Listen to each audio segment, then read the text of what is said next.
All right, just to do a quick recap of the previous session.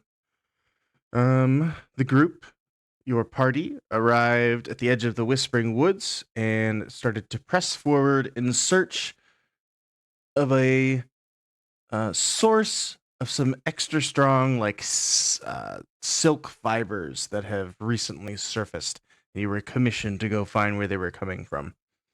You've also heard lots of rumors about the Whispering Woods, including the undead uprising, which you haven't run into at this point. And you appear to have the area you've entered appears to be in one way or another to be like the stomping grounds of some ettercaps and some spiders based off the encounters you've had and the general feel of the woods section. Beyond that, you ran into a spiderkin lady of sorts who you rescued from the spider's clutches. Her name was Neath. And then she gave you a little bit of information about a potential source of an anti-venom for spores that grow in the ettercap's lair, which may or may not be in the direction you guys are traveling. And first thing you were going to do from the end of last session, you guys were planning on taking a short rest? Yes. Yes. Alrighty. Did we already roll heals for that? Was there anybody who needed that?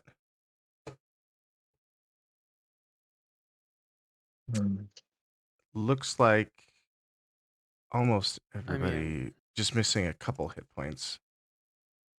Might as well roll one.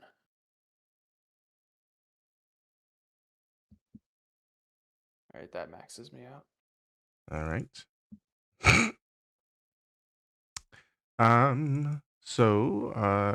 Grondel, if you like, you're down 5 hit points. You could roll a d8 to spend one of your hit dice to heal over the length of this short rest. If you wanted to top yourself off. And then it looks like everybody else is at full. Nima's slightly low, but she would need resummoned after the short rest anyway. Yeah. So she would be back to full as it is. All right. Can I get a group perception, perception check? Can I have everybody roll me a perception check, and then I'm going to add them all together and compare them to my number, which I have hidden. Ooh, 6. Very, very low. Damn, Norzen, come on. Supposed to be so good at this.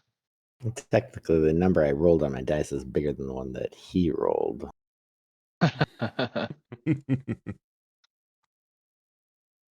And yep, if you remember, Justin, it's on the top left-hand side of your screen. On the bar on the left, you can click on dice and just roll me a d20. Yeah. Let's try to get to my. Okay. A 1. Yes. Couple little rolls there. Let me get this open.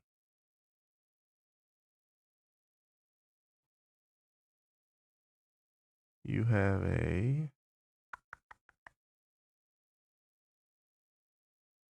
plus 13 to your perception. Nope, that is the wrong character sheet. I was like, wait, that doesn't seem right.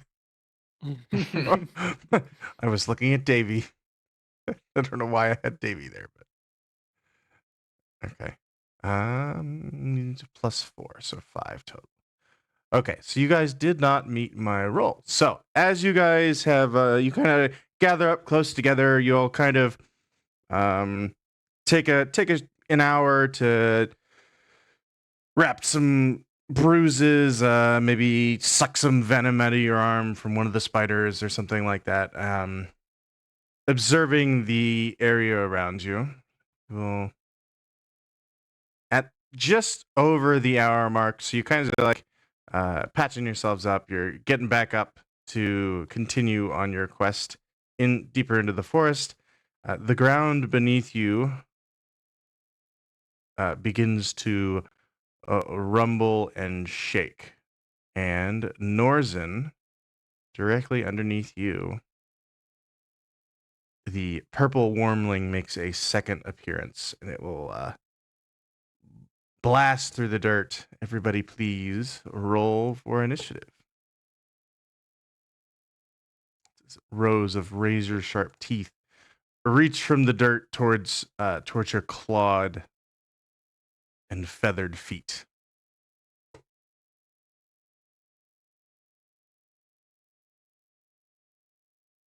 I don't like this.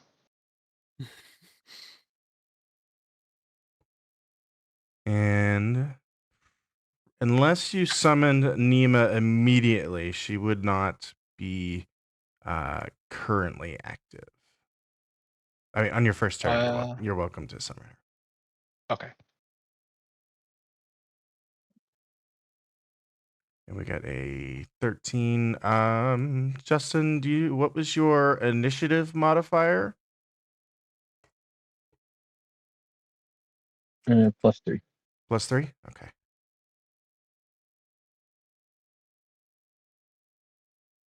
Bum, bum, bum. That is a 16. Norzen had a 19. My worm has a 14. 1, 2. Pixie's already in there. 1, 2, 3. Who am I missing? I feel like I'm missing. 1, 2, 3. I am not missing anybody. Okay. Perfect. What is that? Maverick? You are up All first. right. The worm has just blasted through the ground. Its razor sharp teeth kind of reaching towards Norzen, because his Norzen's probably flapped and is a little bit off the ground. But the worm is clearly pursuing him at the moment. All right. So if it's like underneath, if Norzen's not in the way, then I'll just launch an Eldritch Blast at it. All right, that will hit. Damn. All right. And then I'll back off several feet. Bum, At UT. bum. All right, Norzen. You can feel the teeth kind of scrape at the scales on the bottom of your clawed feet, and you feel the rush of wind as it launches itself out of the ground towards you. I feel like I would just I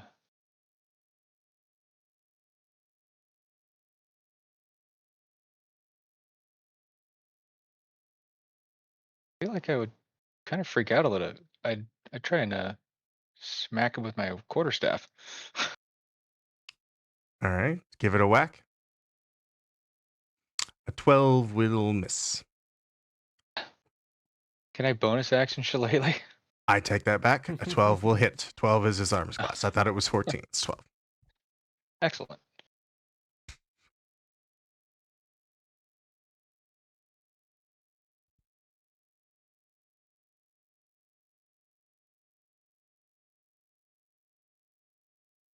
Can I still I think I could bonus action my shillelagh, yeah? Yeah, sure. I'm good with that. You. Acha. All right, so roll your damage. Oh, why did it not roll damage? Sorry. That's okay. That's for the shillelagh and then the quarterstaff. Do you get an attack when you cast Shillelagh, or is it? I guess I'm not. Gabe would know better than I do. Let me What was that? Do you get an additional attack when you cast Shillelagh, or is it only? Nope. Okay. Ah, womp womp. Never mind. So it increases. It just makes your quarterstaff attack magical because it's Yeah, already and it uses his wisdom as well. and it uses your wisdom. Okay, Oh. because the quarterstaff is already a D8. So we use Oh, yeah. seven plus your wisdom modifier, as opposed to, or I can use that I can use the first roll there. So 13. Yeah, I think that just has it all wrapped up together, doesn't it? It does, I believe so. Alrighty. You knock a tooth out of its mouth, and it kind of you can see poison, like some poison kind of splash off of it, and it starts to burn the grass on the ground next to you. Oh, God. Any movement from Norson? Other than like just try and flap a little bit away from its teeth, not necessarily out of range. All right, you staying? Yep, I understand. All right, the tiny Fay. The sprite will turn invisible. The sprite is invisible. And our local bard. Its worm is burst from the ground beneath your flapping owlin companion. Right. Okay. I'm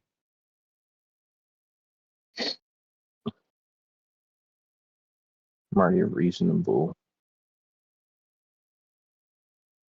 spacing. I suppose I'll just shoot at it with my crossbow. So you are close enough that using a crossbow at that range will cause you to have disadvantage. Because I'll fall back. firing range weapons in close quarters has makes it more difficult to hit your shots.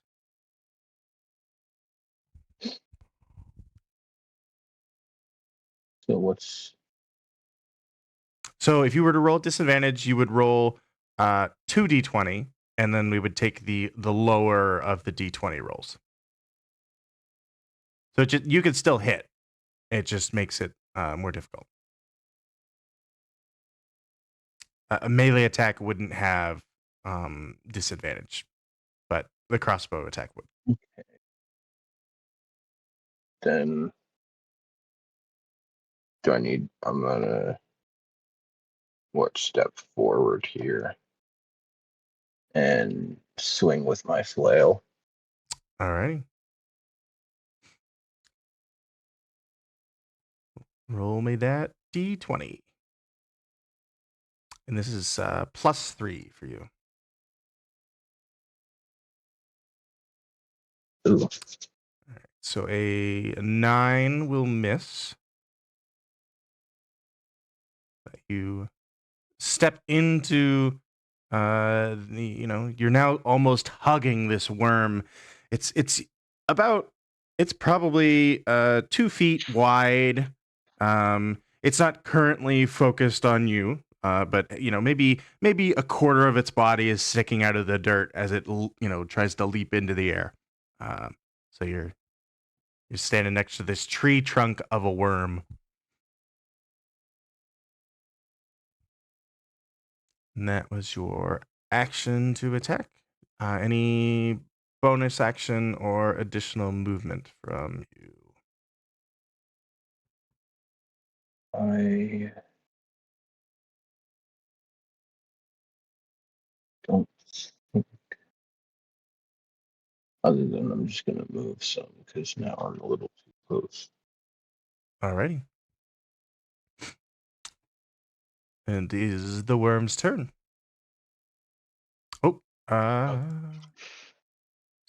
it is. Traditionally, it would make an opportunity attack against you because you moved away, but it is thoroughly, completely focused on the Owlin. So in this case, you will avoid having an opportunity attack against you. Traditionally, a monster would attack you. This one will not in this case. And it is the worm's turn. It will make a bite attack against Norsen. This is at +6. A 10. Does a 10 hit Norsen? No. All right. So following the missed bite, it will kind of whoosh past you. And the rest of its body will extend out of the dirt, and the head will kind of dip back into the ground and begin to burrow. As the rear of the worm comes up past you, it will make a tail stinger attack against you. This is also at +6. For a 14. 14 does not hit. All right, you managed to avoid both of its attacks. And it will continue to burrow back into the ground after unsuccessfully trying to snag you out of the air. So it will vanish from view. It could still be... You could probably still track it if somebody was going to try to do that, at least for a turn. Davros, it is your turn. I'm going to throw a tantrum that went out of my sight. So I'm going to start stomping my feet over in this direction, and I'm going to ready a thorn whip if I see it pop up. All right. Just trying to make a bunch of noise right here. Cool. Pass turn. All right. As you begin stomping on the ground, off to your west, all the way over here, one of those patch of 2 cocoons that you had noticed earlier but nobody interacted with, it spontaneously combusts. There's a little fireball, and there's this small blast, and Marcham's probably the only anybody could feel anything from it. You could feel like a wave of heat, kind of a warm wind, kind of brushes past your hair. There's no damage associated with it, but one of those cocoons exploded. Is the cocoon gone, or like was there anything in it that is emerging from the fireball? There doesn't appear to be. You'd turn towards it probably as the explosion happened. There doesn't appear to be anything living. There's probably a little smoldering going on, a puff of smoke that's come from it. From What happened to the other cocoon next to it? Yeah, it looks damaged. But again, from where you're at, you wouldn't necessarily be able to see exactly what's going on in the cocoons, other than there isn't a creature emerging. Okay. Well, I'm going to step lightly, seeing what Davros is doing. I'm going to ready a Eldritch Blast for any hostile creature that I see. And then I'm in particular expecting his plan to work. So that is Marcham's turn. All right. Norzen, you escaped the grasp of the worm, at least for the moment. What would you like to do? You also noticed the exploding cocoon. You also noticed that. Okay. I'm going to I'm going to fly up about 10 feet and let's see.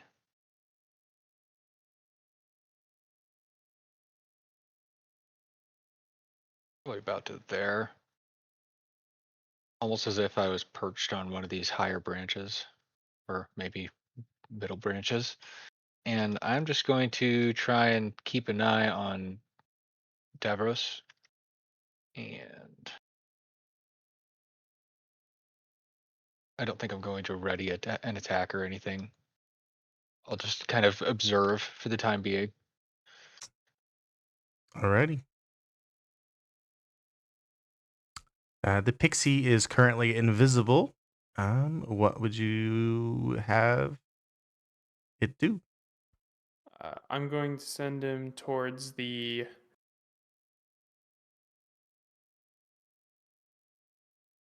I guess it auto measures now, doesn't it? Towards the cocoons and uh, check the area out. Look and listen. Yep. You can roll me a perception check through the pixie.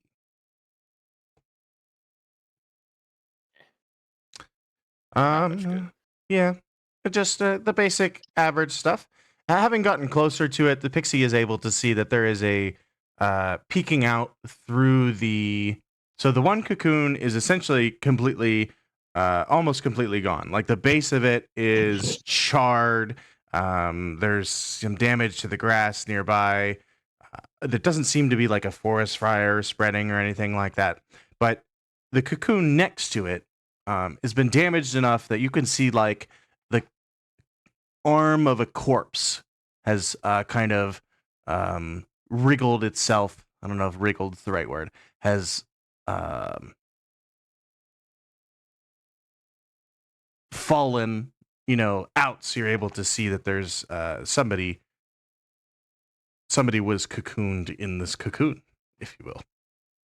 Hmm.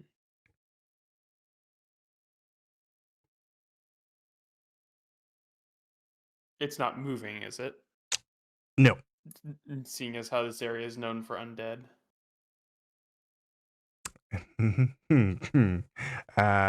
It is. That is a good question. No, it is not moving. You'd even say the arm looks rather thin. Like there's still skin on it, but it ain't much except for skin and bone.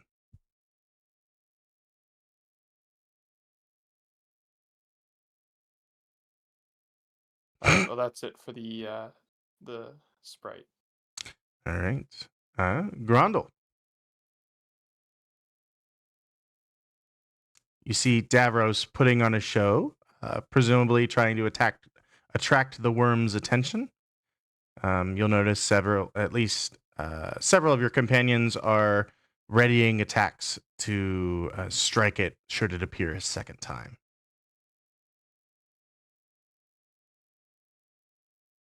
All right.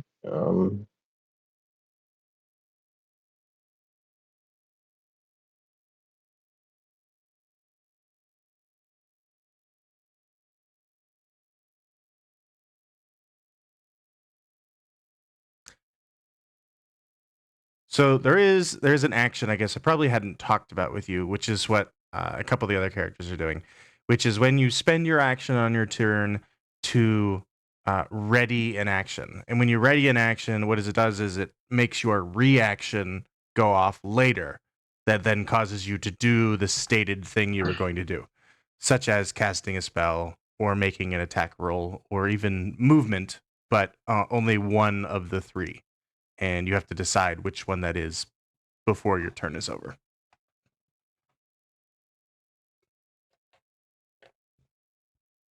Okay.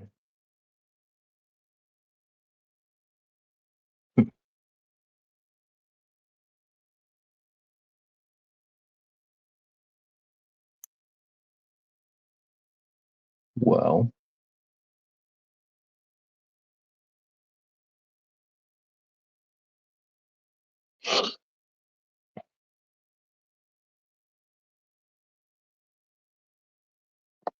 guess since this gentleman here is planning to get active. I'm going to just gather myself as close as possible and prepare. Hunker down, I guess, kind of. All right. Would you like to ready to stab or ready to shoot or ready to spellcast?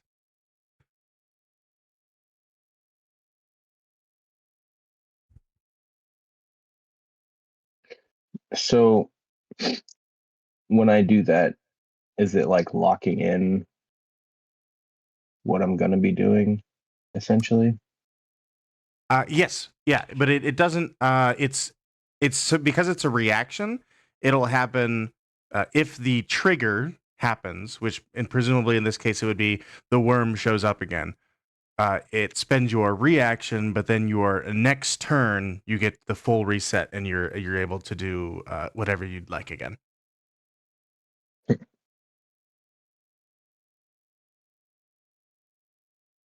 All right, in that case,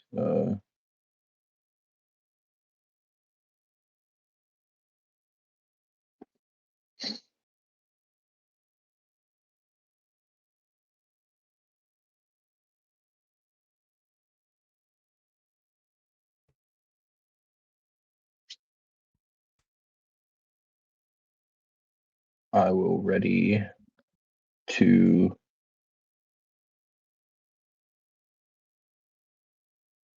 I guess just react with an attack. I'm gonna go ranged most likely. So ready the crossbow, probably notch an arrow and just set. All right, perfect. You reload your crossbow and you've got it.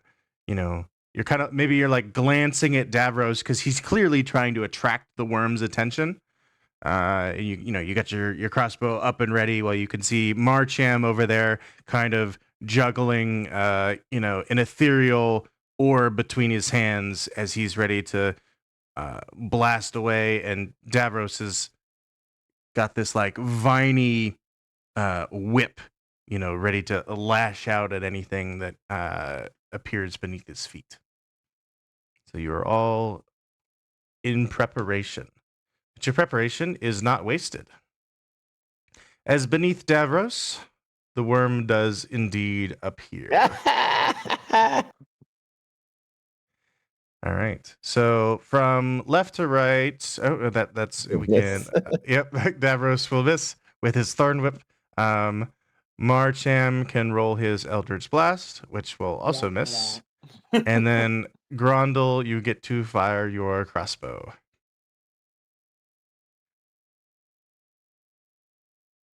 Let's see. What is that? D20 plus 4. So that would be, we'll use your first roll. So a 17 will hit. So you can roll damage for the crossbow, which is a D8 plus 2.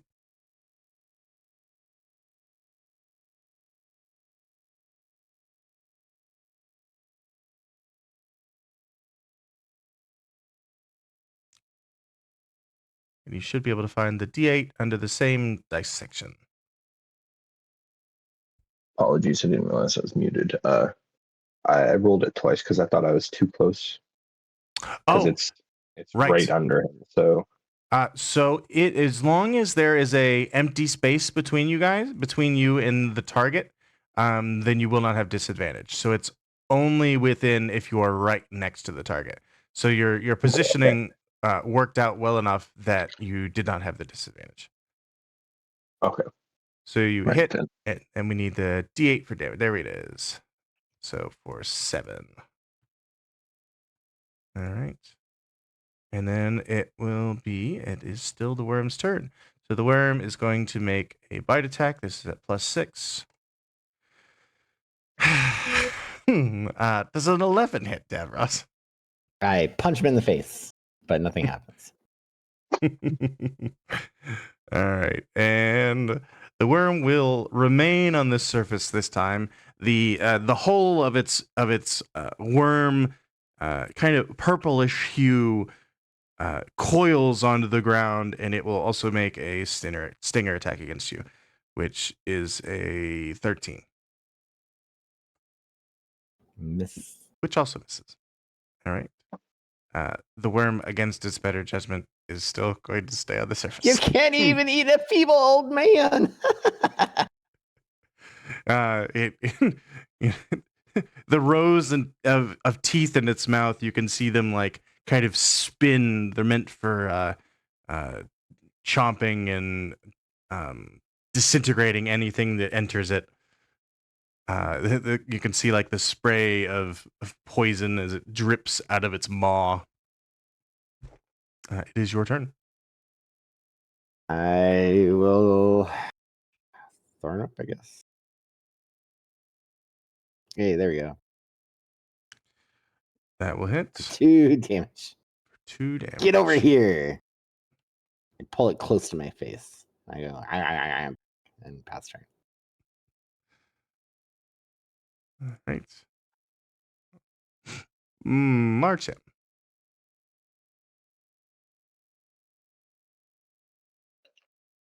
It's the classic warlock conundrum, of course. You know, I want to do something other than cast Eldritch Blast again, but there's nothing better for me to do than cast Eldritch Blast again.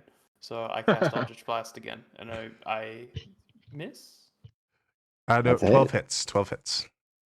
And 6 damage. All right. For some reason that is missing my charisma bonus. It is missing. Yes, you could. So that's what, +3 on top of that? Mhm. 4? 3? 4? 5. 5. Oh, you have 20. Okay. All right. That will trigger its a reaction from the worm, and it will use some movement to flee back into the ground. So as it goes into the dirt, does Davros have a melee weapon of which to opportunity attack it? I deal 0 damage. The tail, the stinger on the back of the worm disappears into the dirt. You kind of give it a I slap. kick it. No, I kick it. You kick it. All right. And you guys will presumably wait for a turn or two and realize it is not coming back. At least for the time being. That's right. Get out of here. And we are out of initiative. Orzin's gonna try and find the tooth. Yeah. The one that fell out was pretty small, but if given any sort of thorough searching, you'd be able to find it. And it is a serrated, almost shark-like tooth, like they're meant to be regrown and discarded very often. And it does have have some venom or some poison drooping off of it. I'm not going to clarify which it is because I'm not sure. Could I assume that my herbalism kit has like a glass container or something I could put it in? Yeah, I think so. Okay, then that is what I shall do.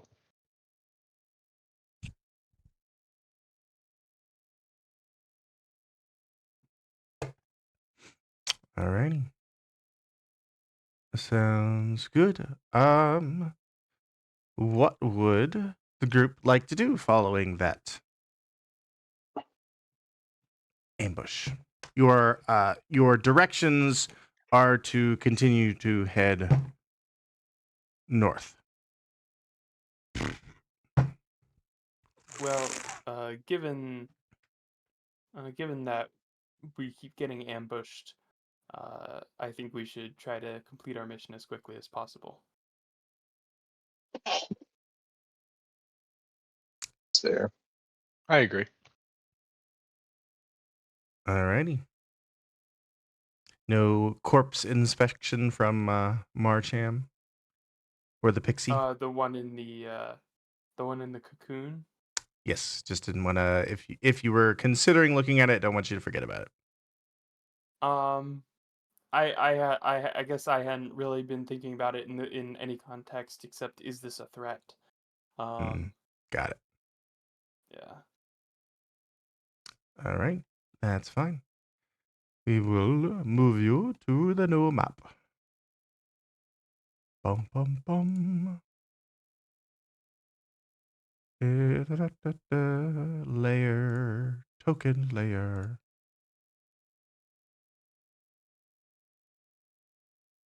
All right, you guys should be near the bottom right of the map now.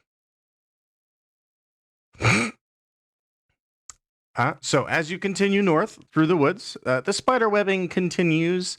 The gloominess of the forest gets slightly more gloomier, and you've approached a ravine. Crossing this ravine are two fairly obvious ways to cross it. You're welcome to attempt to discern any different way you'd like.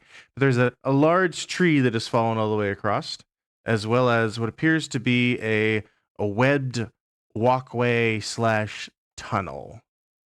At its shortest, the ravine appears to be about 60 feet in length. And you'll also make note of a creature that is kind of lumbering around, feeding or minding his own business off to your right. It is a huge, four-legged, kind of almost rhino-esque creature, except that the horn is below its face as opposed to above its face. And it has a tremendous amount of vegetation and fungus that appears to be growing on its back.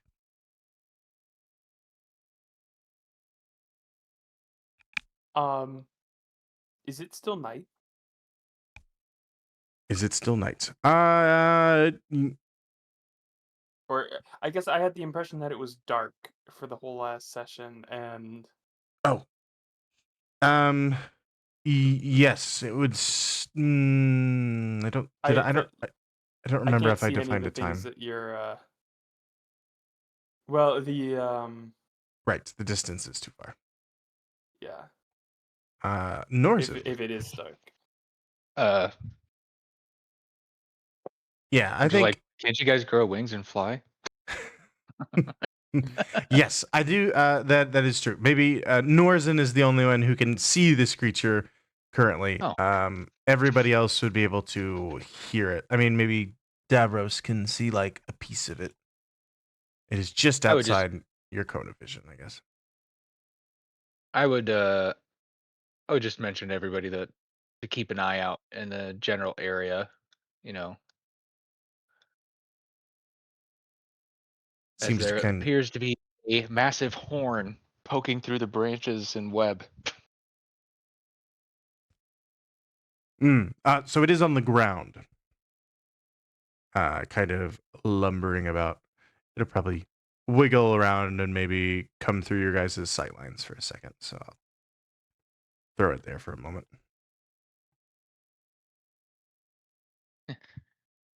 I'm not going to try to engage with it.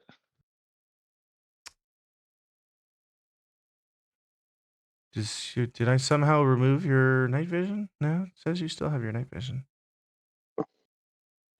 I do. Okay. Excuse me. How would the party like to proceed? Cautiously. Pixie is still ninja'd. Mm-hmm. Going around that thing, I think. Yeah.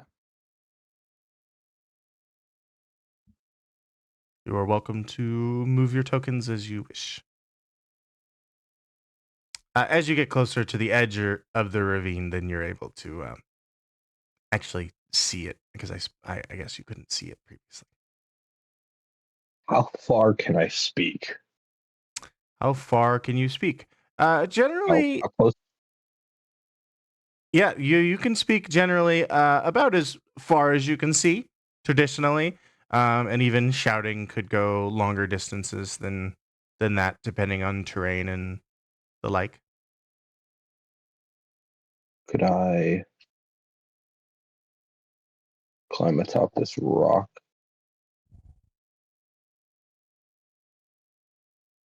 To Sure. be able to see this creature. Can I attempt to speak to the creature? You can. You can attempt. You can address it. Yeah. Hmm. What would you like to say to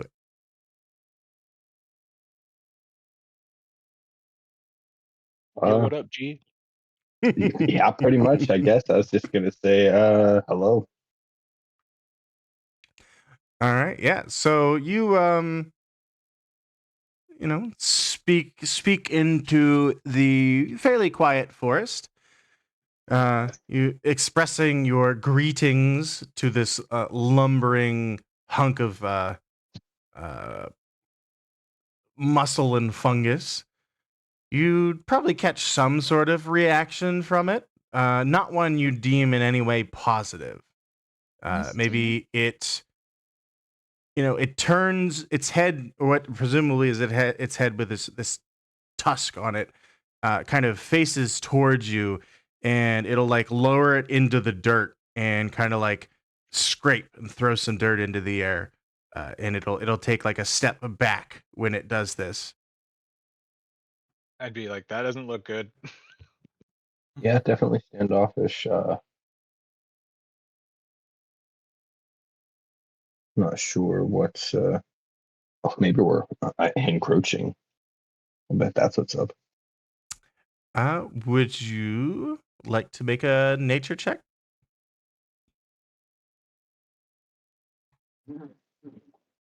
Oh, That's it. +0. But I think it's something you could still learn from observation if you wanted to roll a d20 for that.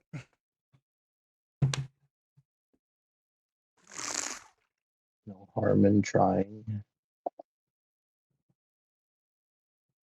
Probably. Yeah. So with a flat 10, your intuition is indeed that you are in that it's territorial. That's the only as that you stated it out loud. That was your first thought. That is what you come to the conclusion of, that getting super close to it doesn't seem like a particularly great idea. Right.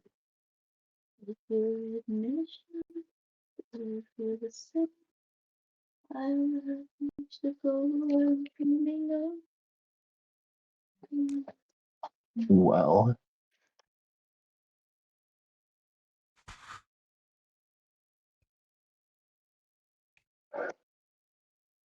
I see Marcham has approached the webbed tunnel bridge, and you are able to, I guess, you have 60 feet? So you I can, have 60 feet of dark vision. okay, so you can't quite see, you'd be able to see, like, um, looking straight down into the cavern, you'd just be able to see, like, the tops of boulders at the bottom of the ravine. And you'd also note that the walls look climbable, if a little precarious. That's Um, what I was considering. I don't have rope or climbing gear myself.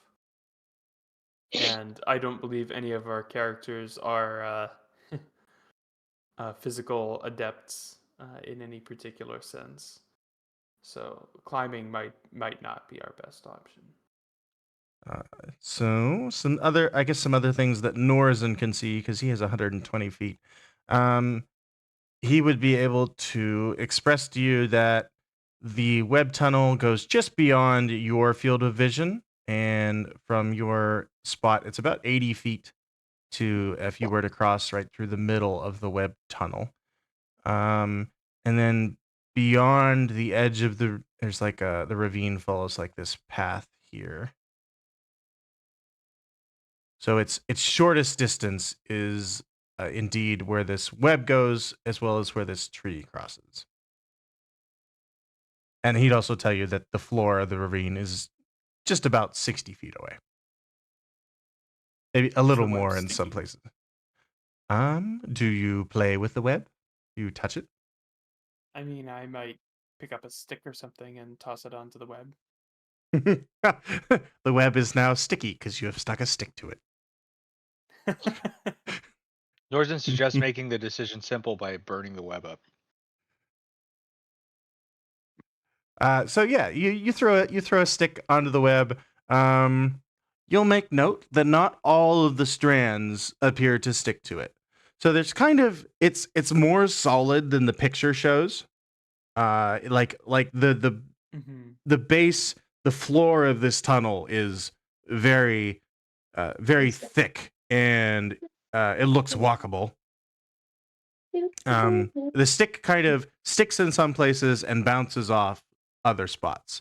Like there's a different variety of web used in different portions of the structure. All right. So basically, we can take the web tunnel, be careful and try to avoid getting stuck, and then possibly fight whatever creatures with web sense happen to already be in contact with this particular web. Or we can take the tree and risk falling, and then And also whatever risk else is. pissing off getting close, getting too close to this thing over here. Yeah. Well, I think I can lead it away. I can speak through my pixie, and the pixie's invisible, so I can, you know, basically provoke it and have the pixie invisibly keep ahead of it and draw it away that way. So we do have the, if that works, then we could try the tree. It's a good idea. So we're trying to cross this, right? Mhm. Essentially. Yes, get to the other side. It's the current We goal. must travel north. Question, Norzen. Yeah. How much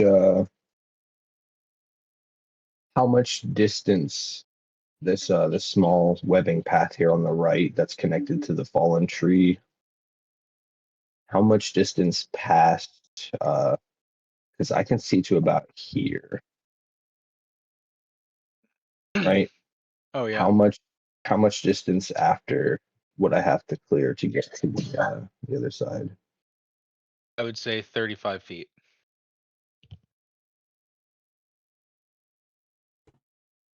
Okay. Right where your arrow was is exactly where it was Yep. on land. Yeah, that was my arrow. Oh yeah. Okay. Okay. Well, we're trying to get across. Can I, from say like Does here or this? so? Are you What's trying to up? see if you can climb over this? Mm. Yeah. So I guess I didn't specify, but that is also it looks like if you were to compare it to the web tunnel over here, it looks less secure. So not as strong, but it just upon a visual inspection, it does look crossable. Throw another stick See if at it. Let's see if I can't do something about that. You said some of the webs were sticky and some of them weren't. Correct. Can I attempt to grab for a non-sticky portion and swing across like it's a rope swing? Oh, okay. I see what you're saying. Um, hmm. Can I just say that? Can I like ready my wildfire spirit to like teleport him if I see him start to fall? Yeah, you I could do I that. I do also have feather falling, which I'd like to react with if Okay. All right. I can't be teleported out. Yeah, so I think this would be a survival check to try to find what appears to be a sturdy, non-sticky strand of webbing. That would be a D20 check, and your survival is +4. All right, wish me luck or something like that. Good God, I'm about to yeah. So fun balls. you find a strand, and you kind of you give it a little tug, and you're just, oh, this is definitely strong enough. If you're committing to this, you are welcome to Tarzan an attempt to swing across the gorge. At least attempt to get to the wall on the other side. I don't think there's one that's hanging down from like the canopy because the trees are kind of pretty clear above you. But yeah, I you was gonna if ask, is the next ledge, like the northern ledge of the ravine, is it any lower or higher than our current ledge that we're standing on, or is it about equal? it's a good question. I'd say it's 5 feet lower, so it's not much difference. Um, Okay. but there's a little bit of erosion that's happened over there Oh that wait, hasn't happened on this side. I feel like we need to do math. Okay, he's got. Are, are you swinging to the tree or are you swinging across? The plan, I was gonna jump from where I'm at essentially, right? Because if I can't get up to the branches, which was my original thought, like uh my plan was to just reach as far as I could across over like as far over this direction as I could and use this as a pivot, the whole tree as a pivot to just try and swing pretty much directly across. Okay, cool. Okay, so something like that. You'd end up pretty close to the top. If all went perfectly, you would land like you'd be able to grab the ledge on the other side and be uh, square. If it all went perfectly, which with an 8, assuming you attempt this, you think it'll work pretty well. Um, Of course, confidence is at a plus 20 right now.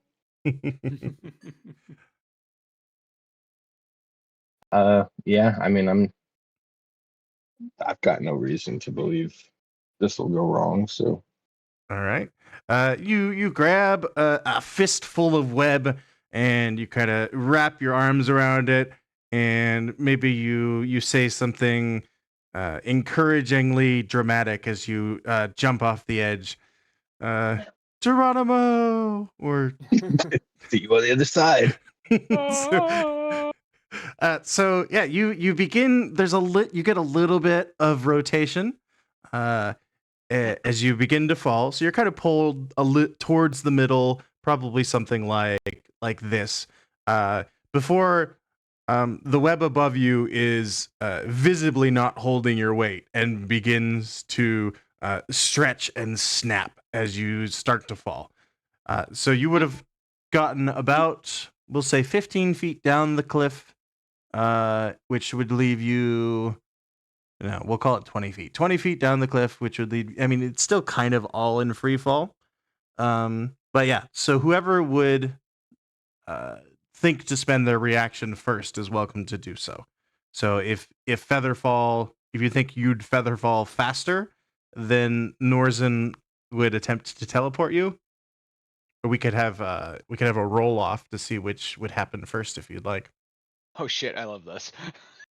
I mean, makes sense to me. All right. Both of you roll me a d20. The higher roll, it will be the reaction that happens first. Oh shit. Oh my god. Okay. Grundle is he's like, this is gonna work. It's gonna work. It's gonna work. Norzen sees it's happening, and you see the free falls start to happen, and you instinctively command the teleportation from Nemo. Where would you like to teleport him to?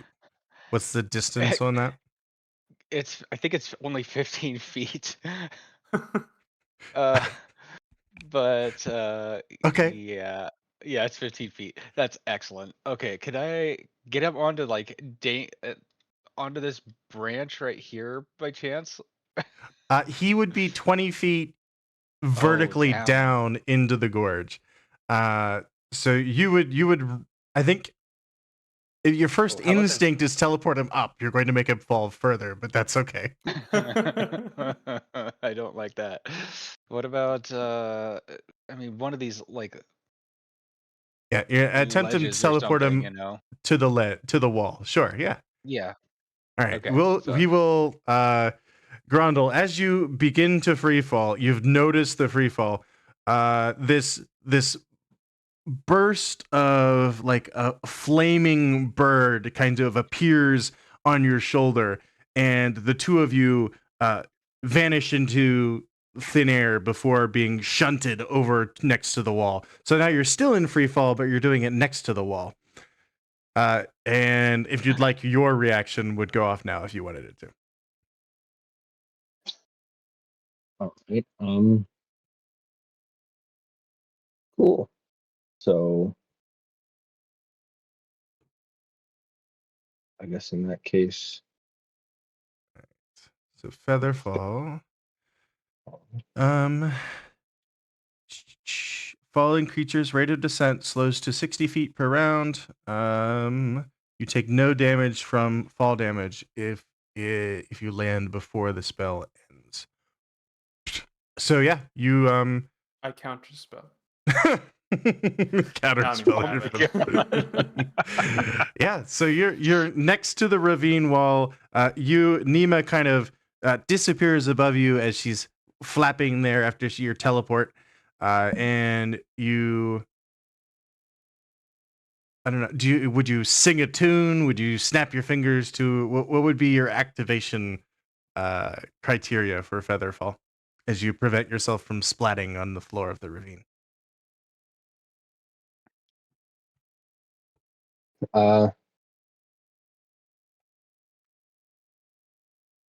Is there anything to wrap my tail around at the last second and just kind of make a hanging around joke? Sure. The webbing comes with you as you fall. You fall. Sure. You activate it. You fall slower. And this big webbing stretches and eventually breaks, completely disconnects from the tree above. So this pile of sticky and non-sticky web kind of with a splat lands next to you, and maybe a little bit of liquid from it kind of splashes on you. But your tail is still currently wrapped around pieces of it anyway.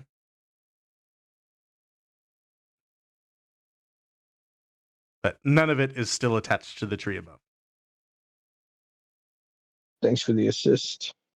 That could have gone better.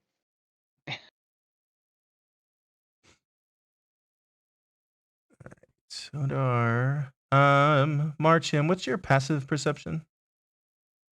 Oh, right. Norzen is a 22. Okay. Unless it's higher than a 22.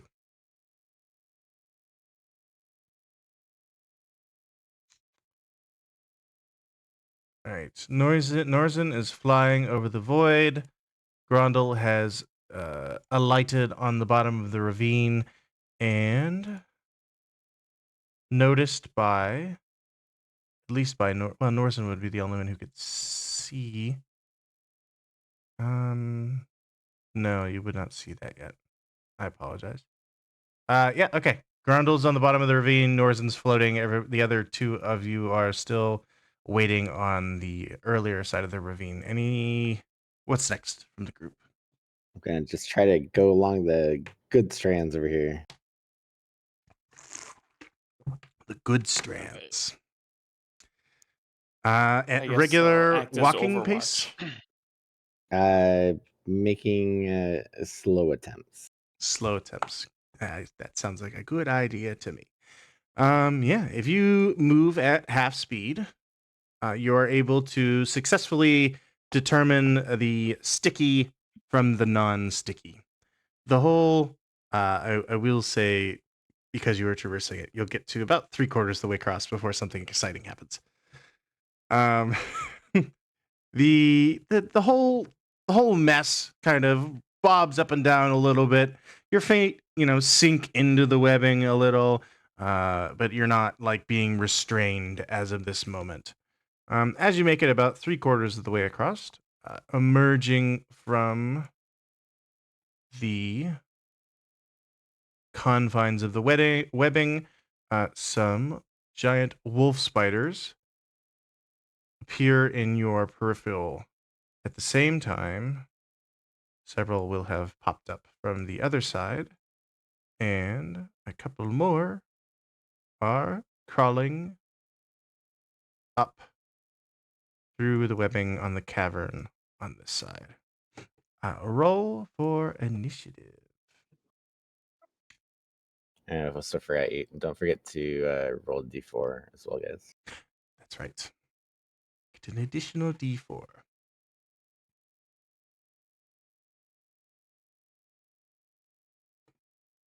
Bum, bum, bum. Add turn. Add turn. We're going to go with red spider here, blue spider here, and green spider here.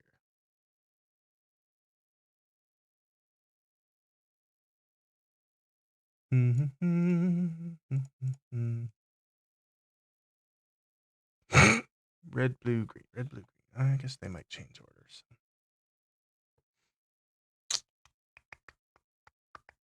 We've got a 13, 2, and a 20. Who do I still need to add? All right. Justin, can you roll me a d4 to go with that 19 of yours? And did we get a Norzen roll? We did. Norzen got a 4. Did Norzen roll a second time for his d4? I did not. Do you I like just to need a roll? D4. Yes, just a d4. Excellent. My rolls are on par tonight. A 5 for Norzen. And then we got an additional 4 for Grondel, which puts him at 19 plus 7. You were at 26. Looks to be at the top currently. Gable's got an additional 2 on his 13. No, I only got a 9. Oh, I just 9. forgot to click my character before. Okay. Got it.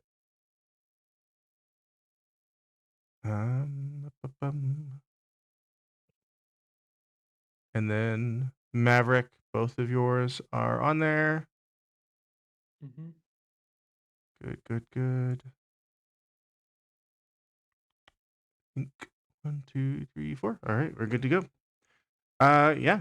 Grondel, you would be, unless somebody, presumably Davros, starts shouting about spiders, you'd be unaware of the spiders as you're assessing your situation at the bottom of the ravine. The ground is pretty rocky. There's large boulders scattered about. Again, the wall behind you looks fairly climbable, if a little difficult. And I'd say at this point, you'd also be able to see, you can see the opposing wall, which looks about the same as the wall you're standing next to.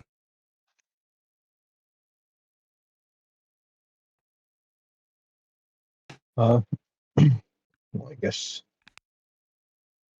I'm gonna just start trying to scale the wall in front of me or beside me. Alrighty. So climbing uses double movement unless you have a climb speed, which you do not currently have a climb speed. So you will be able to move about 15 feet up the wall, unless you'd want to spend your action to dash, which would double your movement, which would mean you could get 30 feet or about halfway up the wall.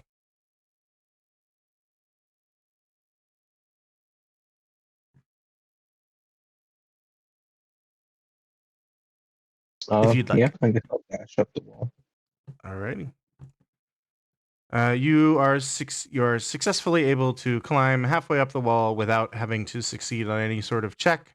The handholds are there's a multitude of them, and the footholds are fairly even, and they don't seem particularly slippery.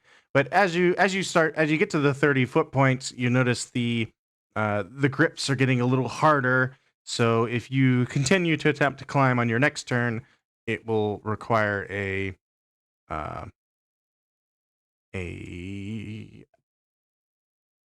athletics check or an acrobatics, depending if you can convince me that acrobatics would be better. Marcham, you All right. would definitely hear the scuttling of many feet beneath over the edge of the cliff. You're not able to see anything at this point, but you can hear stuff coming. Of all the times to not have taken repelling blast, uh, you said I can't see them right Correct. Yep. now. All right.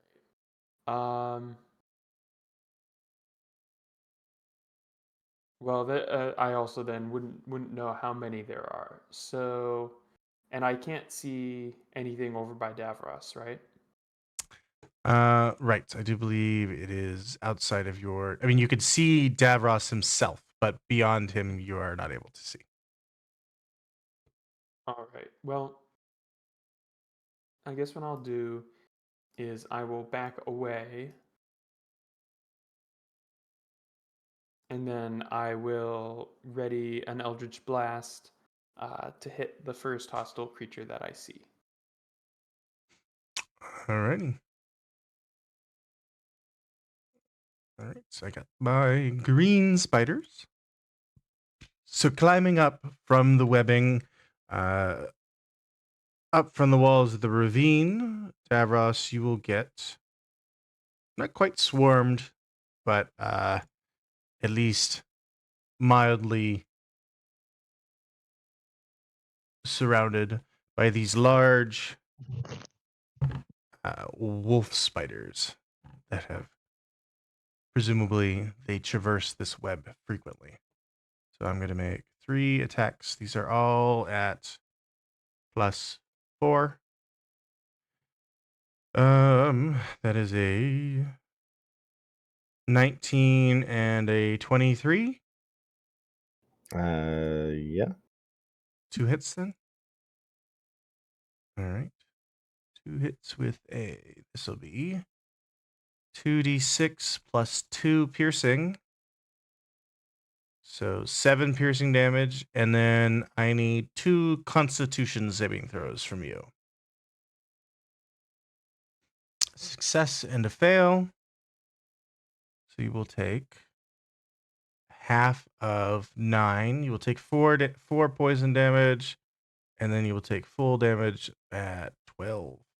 So that's 16 plus 7 total, which is 23.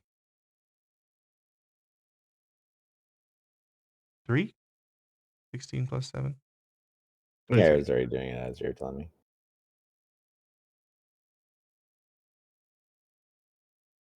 And that will be the green spiders. It's the hissing and skittering is this. They inject their venomous poison under your tough skin. These are our red spiders. The red spiders will all climb into view of Marcham. They were kind of like, burrow their way through the webs. And one of them will have enough movement. So 2 of them will just barely pop out, and a third one will get some distance towards you, still on the webs. All right, you blast, presumably the closest one? Mm-hmm. Whichever one would have appeared first. Okay, the closest one then. And you will take a chunk out of it. Part of its abdomen gets blasted into smithereens. And it is Davros's turn. All right, using my teleportation feature, I'm going to go 10 feet away from him. And then I'm going to cast a firebolt under them if I can. to try to get the webs and blow the webs up? Yeah, you can certainly do that. Cool. Okay. Well, I don't think there's anywhere else for the firebolt to have gone. Well, I guess if you're aiming for the webs, and maybe it hits one of the spiders instead, because it will do the opposite of what you're attempting to do. So we're going to burn one of our spiders almost to death as you unleash the firebolt. The smell of burnt hair and flesh fills your nose. Is there like an open space to the side of me right over here? No, you would I mean, you could hang on the outside of the I web kind of just tunnel. want to jump off. Yeah, you could shove Be yourself less through it. painful. It'd be squeezing, but you could do it. You have enough Okay. movement for Yeah, I have just enough movement to jump off and then cast Featherfall on myself it. as I'm flipping on the bird as I'm floating down to relative safety. I like it. And you would fall 60 feet immediately following that, so you would be all the way on the floor of the ravine. All right. Pixie. All right, so I'm the problem of senses is the major limitation here. I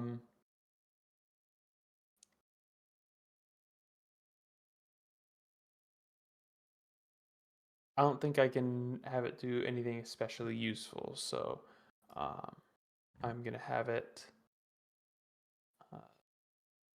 I'm gonna have it clear that area in between the spiders, for reasons that will become apparent in the future. All right. Norzen, you are floating above the void. You can see the because of the walls, you wouldn't be able to see these spiders that are currently inside. With your passive perception, you'd see these ones coming up, and then you'd probably be able to see the two of these, but not this one from your current location. So you can see 5 spiders. You also saw Davros dig his way out of the wall of web and kind of free fall to the floor below. But I see him flip something the bird. Sure. Yeah, I mean, you can see the rude gesture Not he's your sending type towards of the bird. spiders. Okay, my type of bird's too cool for your fingers to throw. Just kidding. All right. Let's see. So I got plenty of room here to do this.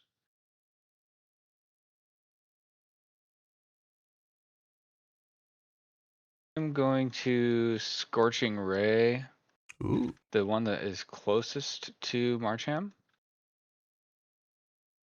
All right. Is this Scorching Ray? Is it level 1 typically? I don't remember.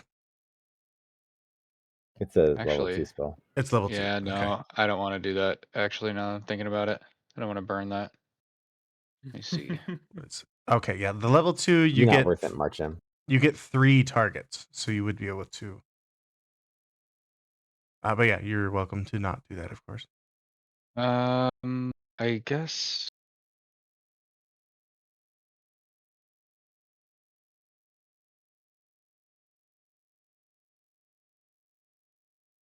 Trying to think, what's the best option here? I don't know if I have a great option. You Isn't level 2. do Well, I notice, guess I of could do course, level 2. Grundle is attempting to climb up Yeah. the wall. I don't know if there was, Something there too. Yeah, no, actually I can do this. Okay, so I will level 2 Scorching Ray at that spider that I had pointed towards before. Looks like that hits. That's 2d6. Wow, that's low. Yeah, it is. Okay. The first ray leaves it with 1 HP. You blast all of its legs off, and the head and the abdomen are kind of just rolling on the ground. God. And then bonus action. Let's Oh, see if. you do get to target 2 additional creatures. Oh, I do. Yes, I Scorching love Ray this for me. has 3 attack rolls, or you could Okay. attack that one a second time. I think I'm going to have the other ones go at this spider, and then I'll try and. You said I could see this one as well over here, Correct. so I got to roll. Yep, just another 2 more attack rolls. Yep, 20 and a 17 will both hit, and then 2 more damage rolls. Bam, bam. All right, -3 here and -5 over here. I guess I should double check. I don't think they're not. They wouldn't. No, they're not. They're not vulnerable to fire damage. The webs are, but the creatures are not. All right. Yeah, you hurl some fiery blasts from your hands. So for my bonus action, I can't move my wildfire spirit on my bonus action, so it'll just skip to Nema's turn, and Nema will come over here and will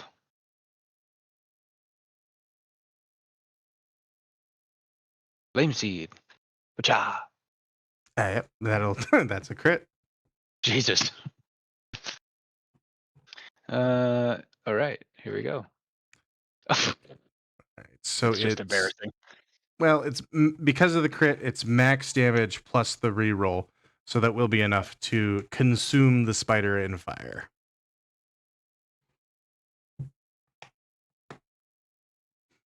Nema melts the spider. It bursts into flame, disintegrates before your eyes.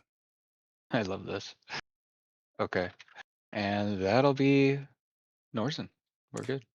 Yes. There is a spider killing game actually on PC called Kill It With Fire, where you have to kill all the spiders in your house using various weapons, including flamethrowers and rocket launchers. And If that's on Steam, I'm gonna have to look into it. it is Kill It With Fire. It's a little low poly, but it's kind of interesting. All right, our blue spiders. One of them just took a scorching ray. The other 2 are still healthy, and they will dash. So 2 of them. Let's see, Grondel. Let me double check their site. What they actually have. They do have that, which is just enough. And I think that would be. They do not see. Would they also see Davros? They would also see Davros. So 2 of them are going to crawl down the wall to the floor, and they're going to dash. These 2 would go. Grondel, you can hear from below you the tip tappy of feet as 2 spiders are pursuing you up the wall. And this third one will be on the ground next to Davros, but it did have to dash. Grondel, you looking below, you can see 2 large spiders following you up the wall. Oh God. What would you like to do? Your Featherfall is still active as well, so it lasts for a full minute.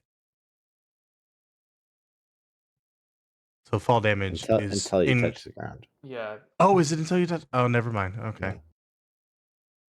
my apologies. spell Otherwise, that'd be ends. pretty sweet to be able to just repeatedly jump off stuff. stuff. Okay. I thought that's how it was. Like when wasn't there a drop bug in PlanetSide that did that? Yeah. Be immune to to fall damage for like 40 seconds or something. So can I? These things are under me, right? Correct. They How far? didn't quite have enough movement to get like right up on you. I'd say they're good. Let me double check the movement here. They're still a good 10 feet below you. 15 feet below you.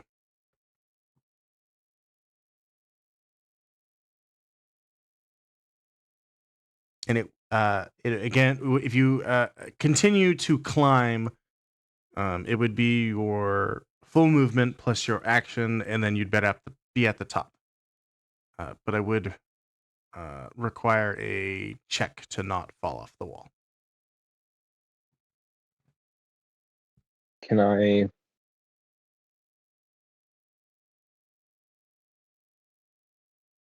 Can I jump off the wall at the spider with my dagger? You can. So you are currently 30 feet off the wall. The spider is about 15 feet below you.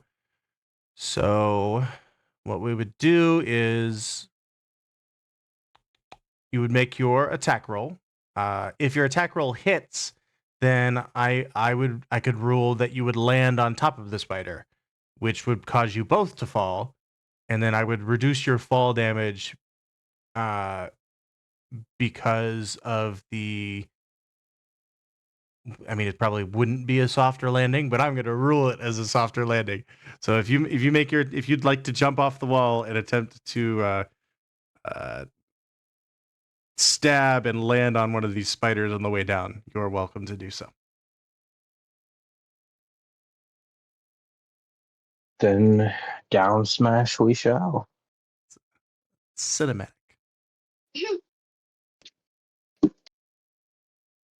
So Yep. Roll a d20, and your dagger is +4. A crit! Ha! That's perfect. I love it. Okay. Well, we're not going to have you roll damage for that. You you are successful in doing this, and because of the crit, I will also disregard all fall damage. So you're welcome to describe how you jump off this wall, land on this spider, and dispatch it. well, seeing that the spider's underneath me, and I've already full sprint dash up the wall. I'm just going to kick off with my last foothold and do somewhat of a half of a backflip and start spinning as I fall towards this spider. And once I'm, about 5 feet above it, I'll rotate my body and footstool it, Smash Bros. Style, and then casually roll back down the rest of the way and superhero landing at the bottom. I love it. The spider guts and hairs and legs are kind of like splatter around you, and if you like smashed a spider like in a cartoon way, and like the abdomen and the head kind of split off and its legs all disconnected, you're kind of like in the epicenter of this crushed spider. All right, I love it. You would have fallen your movement speed, and then it was your action to attack. So Unless you have a bonus action you'd like to do.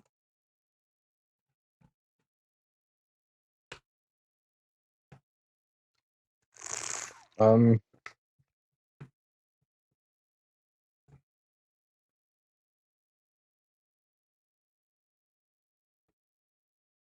I believe. yeah, I'm gonna use one more of my healing words, Alrighty. and I'm gonna give Davros a little pick me up. I do believe he is. Nope, it's 60 feet. I take that back. Yeah. So roll your 2d4 plus 4. And it'll be Marcham's turn. All right. So, since that the one with the red dot was killed, um, I don't have to worry about spending higher level spell slots in the way that I was thinking about doing. So I'm going to send an Eldritch Blast at the one that has more health. Miss, I assume. Yes. And then I'm going to back up to give myself more time to shoot at them as they close in, basically.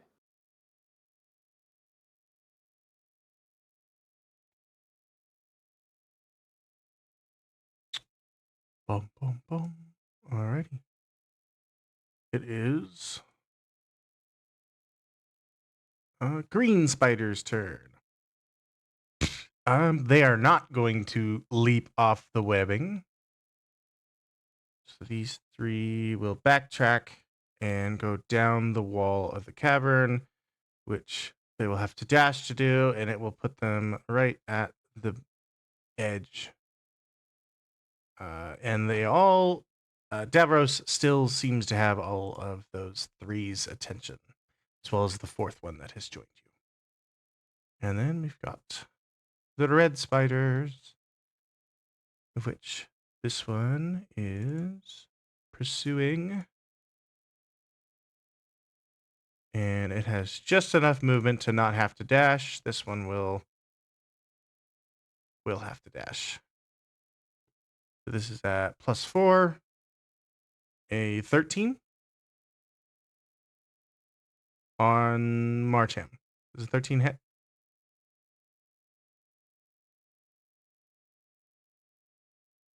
Maverick. I don't have your AC listed.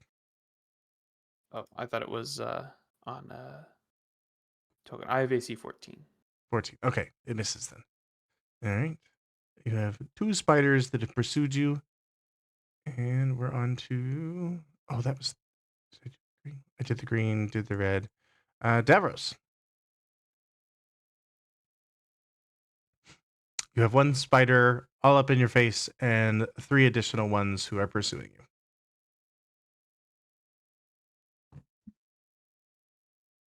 you. I will use my little teleport thing to go over here. And I will try to firebolt this guy that's chasing me. Hey, there we go. Zikret, which would be a 19 damage, which is more than enough. Sweet. Puff of smoke. It vaporizes. Okay. And pass my turn. All right. Anything from the pixie bin? Maverick. Well, I guess I will. Oh wait, it can't attack. So, It could sense their motives or whatever the thing it does. it could use heart sight on one of them, Yep. and deduce magically that they are hungry. Good I'll deduction. just move it around a little bit. Could deduct it on this big thing that's coming up next. Yes, it has been Wait, added to initiative. I can't use the sprite anywhere that I can't see is the issue because of the lighting. Yep. Good point. All right. The trudge, as they are called, the brackish trudge, has noticed the commotion, and it has a particular distaste for spiders. And it will. Its movement. Doop doop doo. And the spiders. It's going to kind of more like it's going to use its full movement, and it's actually going to dash towards Marcham and the two wolf spiders. In doing so, it looks more like a show of force as opposed to a like straight up, I'm going to smash you immediately kind of thing. So, what would you call that? It would be posing. There's a term for it. I don't remember, but it's it's approaching you, and it kind of sprints, and it'll dig its horn into the dirt, into the peat, into the moss, and kind of bash it back and forth, flinging sediment all around you as it makes a show of aggression.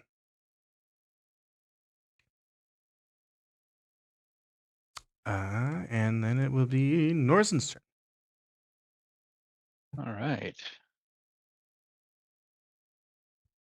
Norzen wheel.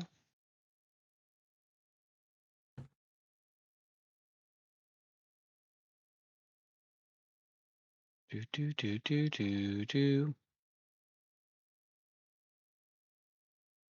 Oh, you know what? Norzen's gonna come over here. Wait, how far down are these spiders by Grondel? So the one that is left alive next to him is it's about 15 feet up the wall above his head. And what about these guys over here? Those ones are right at the base of where the wall turns into the floor. Oh, okay. Well, I'm still up, so I guess I'm gonna come on over yonder way. Out here. And shit, dude, nothing.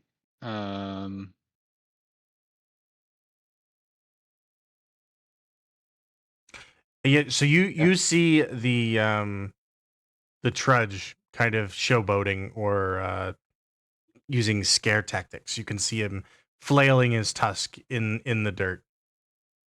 You know what? Screw it. I could do flaming sphere. I can cast flaming sphere over here.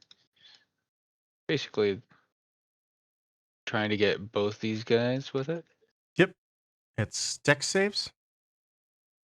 Yes. They will both fail. 16. Let me grab my fire. Fire. Nope. Fire. Yeah. Flaming sphere. They both failed, and they both take 10 damage, which will kill this one. And send the other one to 1 HP. And then Nema come to about there. I think basically where it was, but go down. And with Nema being 30 feet down, she should be able to. Yep, it puts you at 15 feet from the spider. And maybe 25 feet. We'll do this. Wacha, That will hit. wacha. And that is the exact amount of damage to burn it to a crisp. Nice. Perfect. Okay. That will be Norzen. All right. A crispy spider falls from the wall and lands next to Grondel, who is still currently in his Superman pose. So that is the blue spiders. Blue spiders are all dead. Grondel, it is your turn. You have eyes on 3 spiders over here. Davros has moved towards you, and Nima is flying above you. Well, I am back on the ground, right? Correct.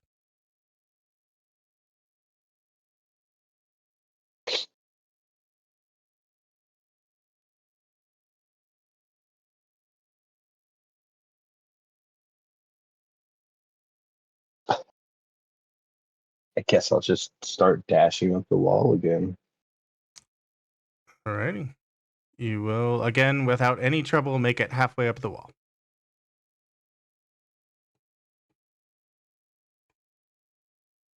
Alrighty. Marcham.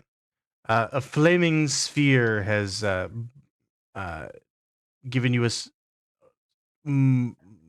slight respite. There is still one spider alive, but it is currently engulfed in flames. I see that. So it'll probably die on its next turn then, huh? Yes, and the brackish, the four-legged creature with the fungus growing on him has lumbered towards you in a show of territorial aggression. So I'm gonna hold my action on after the spider dies from the fire. Then I will back away slowly, and I'll move. I'll move 15 feet away to account for the fact that this is basically I'll move away at half speed. Alrighty. And our green spiders. Let's see. One of them will have enough movement to not dash. The other 2 will have to dash. And we will get 1 attack against Davros, and the other 2 are, again, surrounding you. Here's my 1 attack. That is a crit fail, which will miss. It bites itself in the mouth. It injects its own poison into itself. Yeah. And it just misses. And then our red ones are okay. It is still in the flaming spear, and even if it succeeds, it will still burn to death. It failed anyway. So it is indeed a crispy spider, which people eat some places. Marcham, as the flame burns the second spider there to a crisp, you are welcome to make your defensive, respectful-ish move. Yes, non-threatening. Non-threatening. Is what I'm going for. Yes, non-threatening. No idea if this is the right move for this particular type of creature, but I have no way of knowing that. No, but I do think I'd be inclined to say it was indeed a good decision. As it when the spider burns up, the trudge kind of stares into the flames. If it could have a confused look on its face, it would have a confused look on its face, but it can't. So it doesn't. Davros, you are again surrounded by 3 spiders. They keep pursuing you. I'm going to use my teleport feature to go up here next to Grundle now. And then I will target all 3 of them with a Fairy Fire. give them Dex. Let me see if we have 2 successes. So that would be One lights up at least. yes. This one starts to glow. Do you have a particular color for your fairy fire? Bright yellow. Bright yellow. And that is and we'll just give it a 5-foot radius. All right. And that's my turn. Anything from the pixie?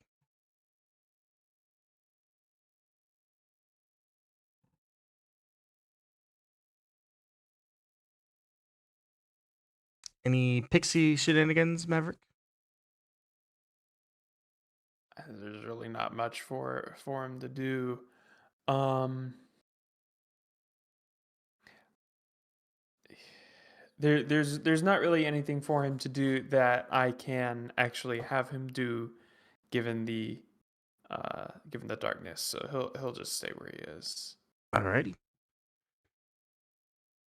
The brackish trudge will back away from the fire, still in a defensive posture, but not pursuing you, and kind of going back towards the tree where it was circling before. Norzen. Norzen is going to. Can I try to if Marchand tries to like walk up towards the rest of the party, can I just have the flaming sphere like kind of like stay between him and the brackish? So it's a That bonus possible? action to move it, I I believe. Yes. So that would require your a readied action to make it do that. You could move it independently and predict Marchand's moves, or you could tell Marchand to keep the fire between him and the creature. But it would, if you wanted to spend your action to ready your bonus action, you could do that. Right. I see what you're saying. Here's what I'll do. I'm just gonna I'll move the fire. I don't want to necessarily get it closer to it either. But I'll put it like here-ish.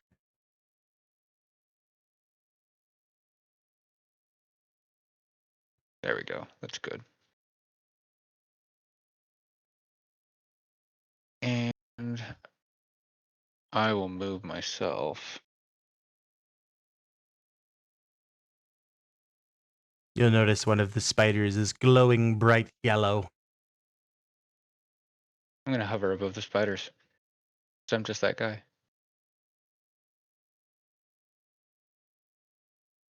60 feet above them, but you know. And that will be my turn. Alrighty. So the blue spiders are all dead, and we're just down to green. All 3 left are green. Grundle. Davros has walked out of the through a split in the dimensions, which you've seen him do a couple times now. And the Norzen is flying above the spiders, who are still currently pursuing Davros. And one of them is glowing bright yellow, which in game effectively gives you advantage on attacks against it.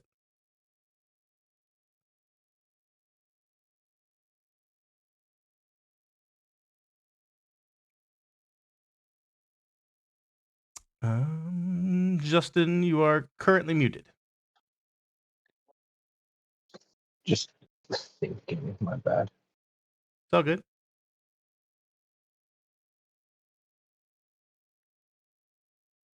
I think when we finish this up, I will move you guys to the new map, and I think we're gonna call it after that. But I'll show you the new map before we end it. We're almost done. As much fun as diving off was last time, and love to kill these things, I think I'm gonna just try and safely make my way to the top of the wall here, if I can. Yes, yeah. Roll me a.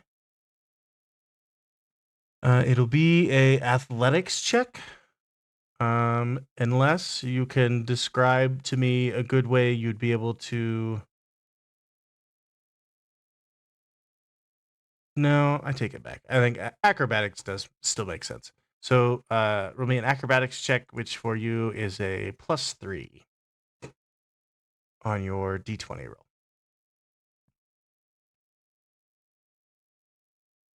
17 is good enough.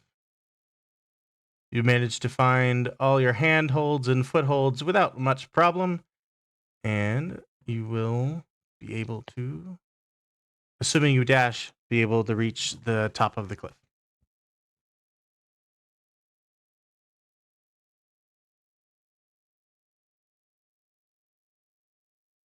Cool. And I think that's it for me. Alrighty. Back to Maverick. All right. Martian, I guess, will move 30 feet. Now, I really can't see the yellow one because the edge of the cliff is in between me and it. So I'm Right. going to continue to move. I'm going to dash, and I'm going to continue to move up right to the edge of the ravine. All And right. that will be my turn. To our green spiders, they are going to roll a kind of morale self-survival check. We have 2 and 1, so that's going to be 1, 2, 3. The glowing spider, as well as one of its companions next to it, seems to value its life slightly more than the one that is already injured. So the two of them will. I mean, Norton's up high. He is up high, yes. Mhm. They are going to. The glowing one and this other one are going to kind of scatter to the wall and sprint. They're going to end up right at the edge of the screen, on the wall, kind of climbing on the web as they flee to eat another day. The third one doesn't seem to have as much self-preservation and will continue forward and attempt to bite Davros with a crit.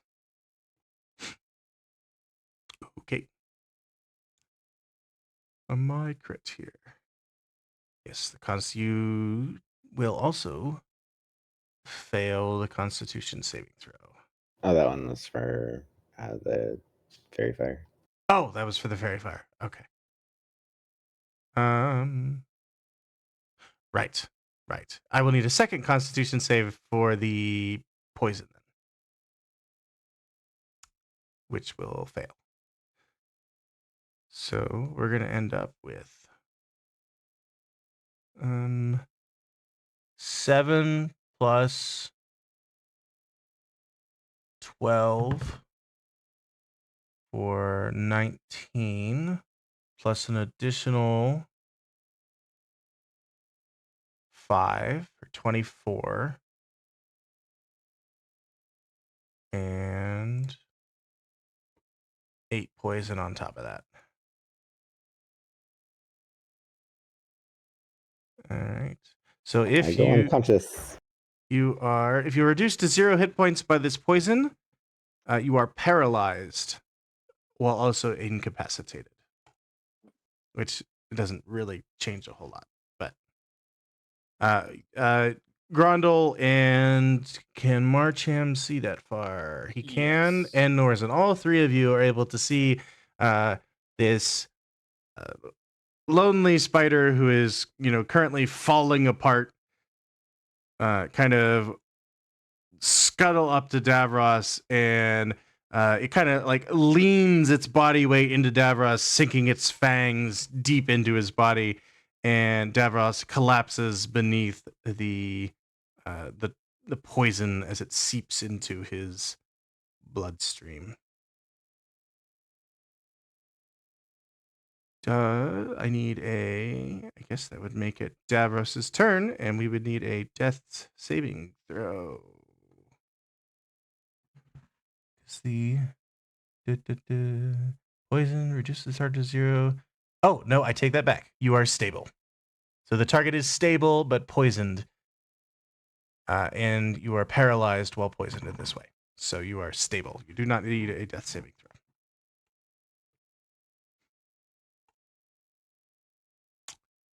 All right. The pixie. All right. The pixie will take its 40 feet of movement over to there. All right. Norzen, you can see Davros has collapsed under the wolf spider as it's, and he looks in a bad sort of way. I can't do anything about the poison, but I can try and do something else. Let's see. The Northern will come over here, and actually, I guess I could just stay where it was. I'll stay where it was, come down, so that I can cast Healing Word.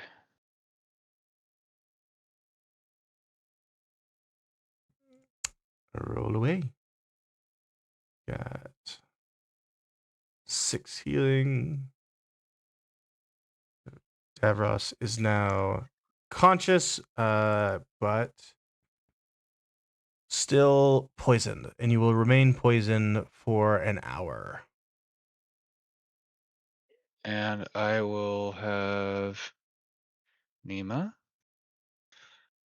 come over to this other spider. Let's see. All the while, So I'm just rereading this for the 5th time because I keep skipping parts of it. While poisoned in this way, you are paralyzed the entire time. So you will be poisoned and paralyzed for an hour, even after regaining hit points. So you healed me, but it doesn't look like it did anything. fantastic.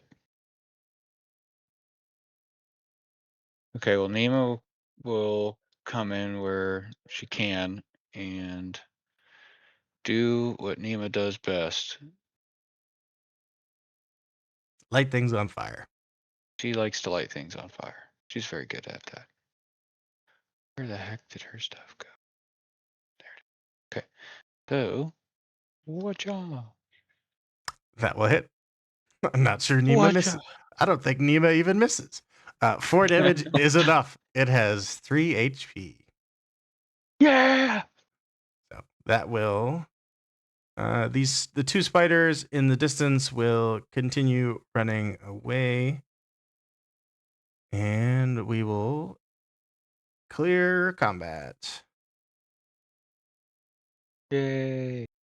All right. So your characters would not immediately recognize that Davros is paralyzed. So what's the? He is also down there currently alone with Norzen in the air. What's the interactions look like? Well, if we looks like we lost one, let's bury him quick. I want to be out of here in 15 minutes. I think Norzen would come down and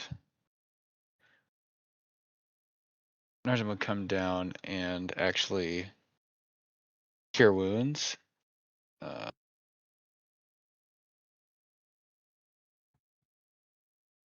That Just as a level 2. menacingly. Try and help out a bit.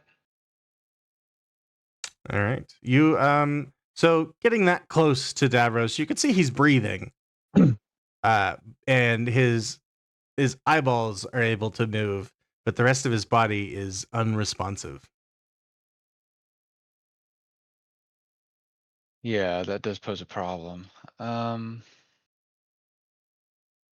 You don't suppose that between Norzen and Nima both that they could carry Davros in his, limp state, if you will? He is small. Stavros small. Yep. Norzen is also small. What's your equipment weight like, Gable? Mine? Oh, Oh, it's I'm wearing a breastplate and have a shield, so not light, but not super heavy either. What's the logistics behind if I just shove him off the wall and cast Featherfall and then they carry him? He doesn't hit the ground, right? So he is technically on the floor still. And Featherfall doesn't on make the you floor. weightless anyway. It just changes Wasn't your he- falling speed. I think given enough time, which you have time, you'd be able to drag him up the wall, Norris, and maybe bang his head a couple times on the way up. But perfect. So I would do that. all right, we will move him up to the top. And Grondel, of course, would be welcome to help in any way. When you wouldn't be able to help while climbing, but you'd be when he gets near the top, you'd be able to pull him up.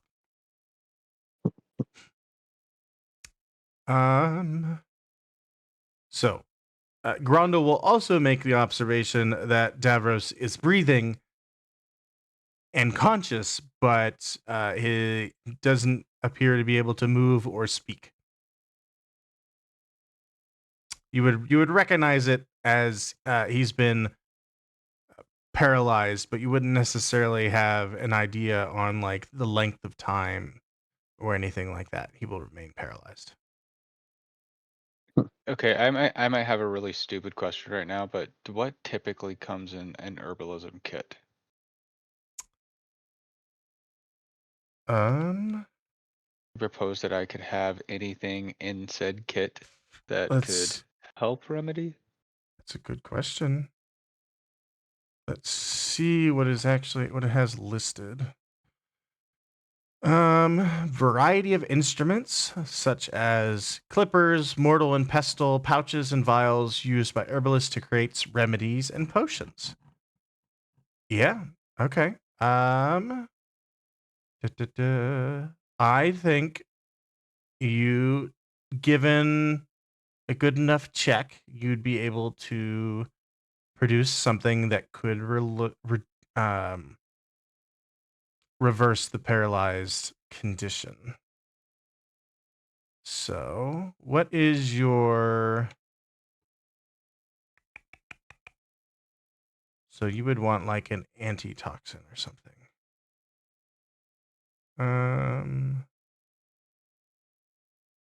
You are in a forest. What is your nature modifier, Norzen? +2. +2. Okay. So you're proficient with the herbalism, the kit, right? How do I know? If you have it in your inventory, you're most likely proficient, because I don't know. Most people don't pick up kits they're not proficient with. Right, yeah.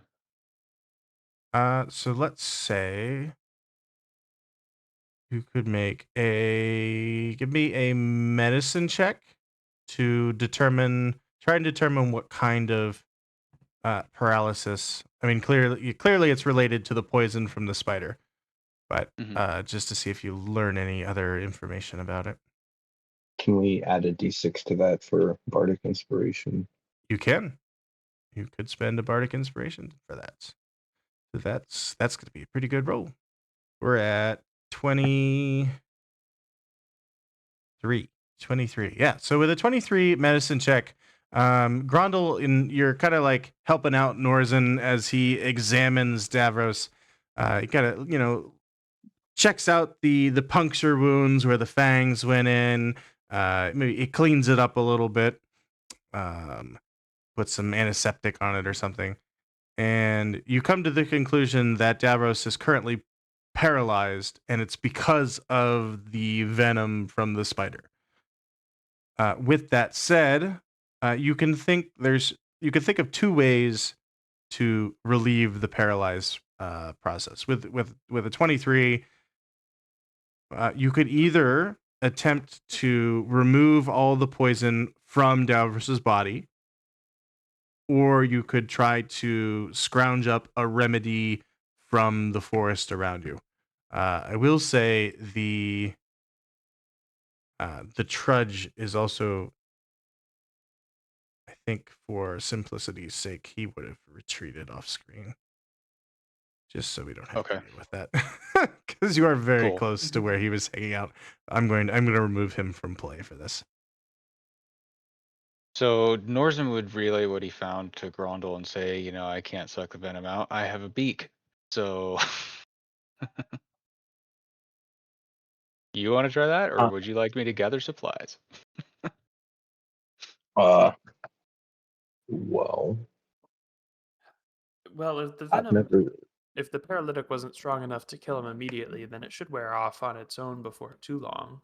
I mean, there's spiders; they like to drag things off and wrap them up before they can get away. That's a good point. You would have also probably come to the conclusion that Norzen would have also come to that same conclusion. Yeah. Yeah. So wait it out for a short rest, basically for an hour, right? Davros will not get the benefit from the short rest if he is paralyzed during it. But Yeah, that works. Okay. I mean, I don't know how long it would take for me to gather the supplies, because if I could speed it up for us, I would. But it'd be less than an hour. okay, then I would try to do that. I would go around, looking at the mosses. If I had to get something off one of the spider bodies or something along those lines, I would grab all the required pieces of said puzzle and start mixing them together in a oddly nefarious looking way. Yes, And ready the remedy. the concoction will not look appetizing, but you will, with the plethora of fauna in the area, you would be able to find suitable ingredients to do such a thing. And we'll Perfect. say we'll cut it down to a half hour instead of an hour. Cool. All right. Davros, you have been force fed this vile tasting concoction, and you are no longer paralyzed.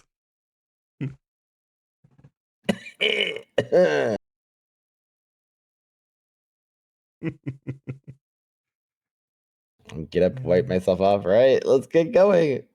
That was special just for you, pal. I guess I will start to make my way across the tree.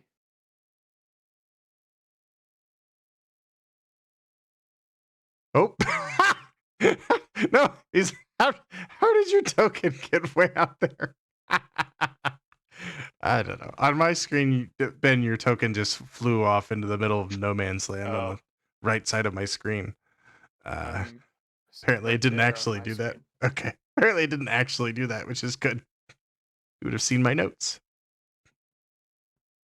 All right. Yeah, you guys safely cross the tree, and we'll continue north. I do believe I made a comment about everybody having. Did we discuss everybody having a couple health potions on their persons? Yep. Okay. Alrighty. Just making sure. Davros, you were what? Currently at 19 HP? Yep. Okay.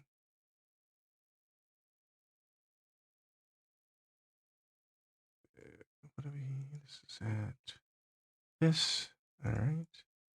I will copy and move to the new map. Bum, bum, bum. Bum, bum, bum. So I tried to do, I'm using a kind of a new feature on this. I'm not sure how it's going to work. So paste. Can you guys see your tokens? Oh wow, yeah. Yep. Big Uh, one. is there kind of a like fog kind of rolling on the Yeah. map? Yes. Oh Okay, yeah, cool. that's really cool. I Oh, was I didn't hoping realize it was animated too. it would work. That's rad. I love it. All right. And I think one other thing, this should be set on explorable.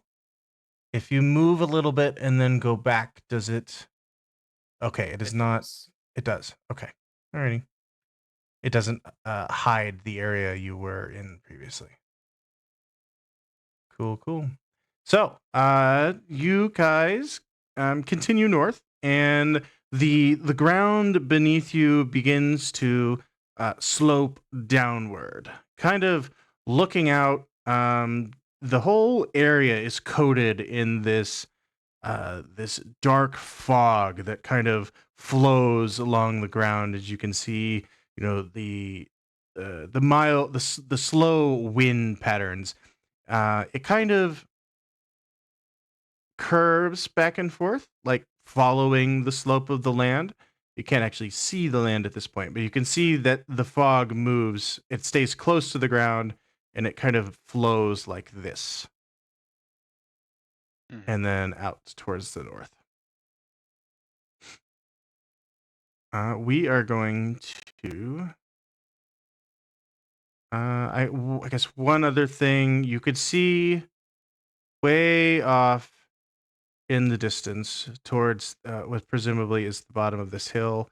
There is about 400-ish feet away. You can see a glowing blue light coming from something I somewhere. hate glowing blue light.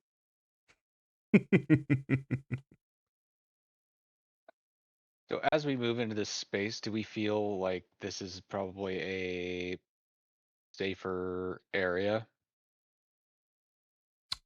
No. No, I would not say so. Okay. I am going to call the session here a little early, but we will start the next one in the same location and potentially finish it in the next session, but it does look like there will be a fourth session. So Sweet. just based off of what I have left on my coming up sheet. Okay. Alrighty. Thank you guys for playing this evening. I know it's quite late and that we're ending a little early. But I will try to get a schedule for the next session. Thanks for running it. Sounds good. Thank you. Glad Yeah, to do thank it. you. Till next time. Till Good next night, everybody. time. Good night. Take care, everybody. Night, everybody.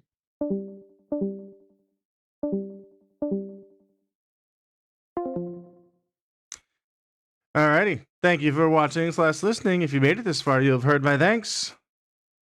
If you didn't, that's on you. Have a good one. Goodbye.